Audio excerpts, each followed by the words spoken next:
Mari kita buka software Cinema 4D 2023.2.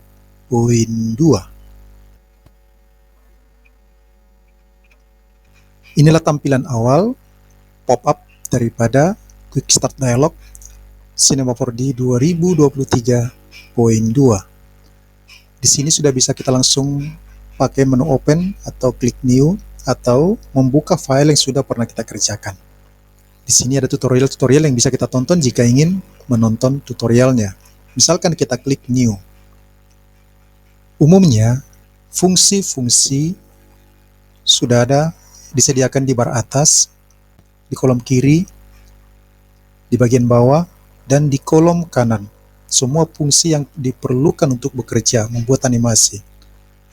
Namun, Cinema 4D 2023.2 menyediakan fungsi khusus, namanya Commander. Untuk menampilkan Commander, tekan Shift C. Maka tuliskanlah di sini apapun yang ingin Anda cari. Misalkan kita mencari aset, bisa di sini, default, seluruh yang berhubungan dengan dia akan muncul.